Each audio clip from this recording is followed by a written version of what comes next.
Deathworld by Harry Harrison. Chapter 10. There were empty rooms in one of the computer buildings. These were completely sealed to keep stray animal life out of the delicate machinery. While Meta checked a bedroll out of stores, Jason painfully dragged a desk, table, and chairs in from a nearby empty office. When she returned with a pneumatic bed, he instantly dropped on it with a grateful sigh. Her lip curled a bit at his obvious weakness. "Get used to the sight," he said. "I intend to do as much of my work as I can while maintaining a horizontal position. You will be my strong right arm. And right now, right arm, I wish you could scare me up something to eat.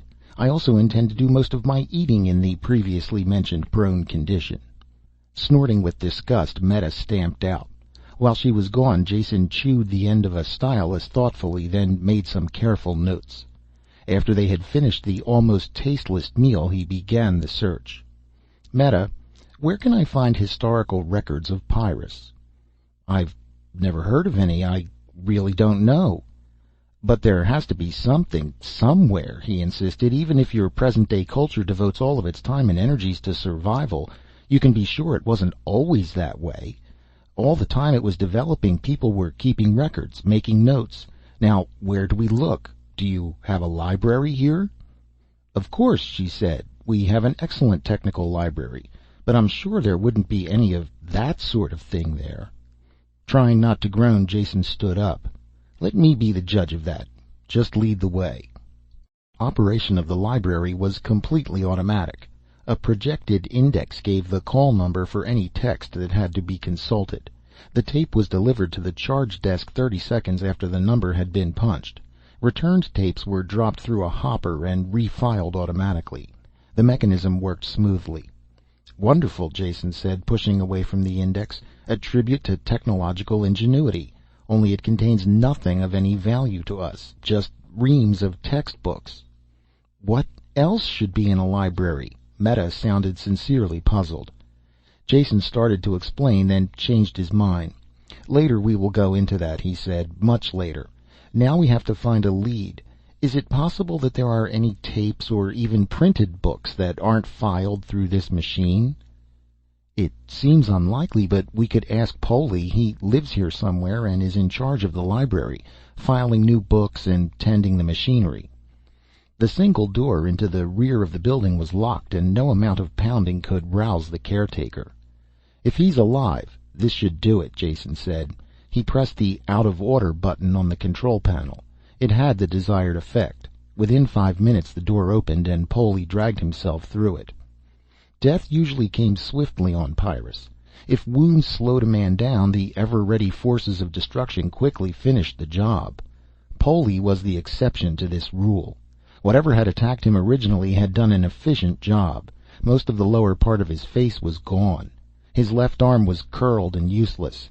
The damage to his body and legs had left him with the bare capability to stumble from one spot to the next. Yet he still had one good arm as well as his eyesight. He could work in the library and relieve a fully fit man. How long he had been dragging the useless husk of a body around the building, no one knew. In spite of the pain that filled his red-rimmed, moist eyes, he had stayed alive, growing old. Older than any other Pyrran as far as Jason had seen. He tottered forward and turned off the alarm that had called him. When Jason started to explain, the old man took no notice. Only after the librarian had rummaged a hearing aid out of his clothes did Jason realize that he was deaf as well. Jason explained again what he searched for. Polly nodded and printed his answer on a tablet. "There are many old books in the storerooms below." Most of the building was taken up by the robot filing and sorting apparatus. They moved slowly through the banks of machinery, following the crippled librarian to a barred door in the rear. He pointed to it while Jason and Meta fought to open the age-encrusted bars. He wrote another note on his tablet. "Not opened for many years. Rats."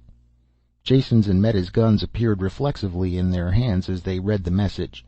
Jason finished opening the door by himself. The two native Pyrans stood facing the opening gap. It was well they did. Jason could have never handled what came through that door. He didn't even open it for himself. Their sounds at the door must have attracted all the vermin in the lower part of the building. Jason had thrown the last bolt and started to pull on the handle when the door was pushed open from the other side. Open the gateway to hell and see what comes out. Meta and Polly stood shoulder to shoulder, firing into the mass of loathsomeness that boiled through the door. Jason jumped to one side and picked off the occasional animal that came his way. The destruction seemed to go on forever. Long minutes passed before the last clawed beast made its death rush. Meta and Polly waited expectantly for more. They were happily excited by this chance to deal destruction. Jason felt a little sick after the silent, ferocious attack, a ferocity that the Pyrrans reflected. He saw a scratch on Meta's face where one of the beasts had caught her. She seemed oblivious to it. Pulling out his med kit, Jason circled the piled bodies. Something stirred in their midst, and a crashing shot plowed into it. Then he reached the girl and pushed the analyzer probes against the scratch. The machine clicked and Meta jumped as the antitoxin needle stabbed down. She realized for the first time what Jason was doing. "Thank you," she said. Polly had a powerful battery lamp, and by unspoken agreement Jason carried it. Crippled though he was, the old man was still a Pyrran when it came to handling a gun. They slowly made their way down the refuse-laden stairs. What a stench, Jason grimaced. At the foot of the stairs they looked around. There had been books and records there at one time. They had been systematically chewed, eaten, and destroyed for decades. "I like the care you take with your old books," Jason said disgustedly. "They could have been of no importance," Meta said coolly, "or they would be filed correctly in the library upstairs." Jason wandered gloomily through the rooms. Nothing remained of any value.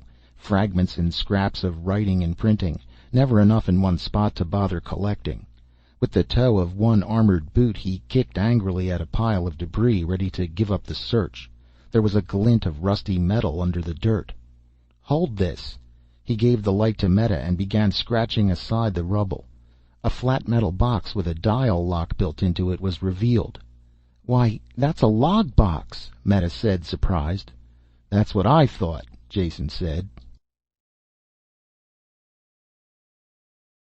End of Chapter 10 of Deathworld by Harry Harrison.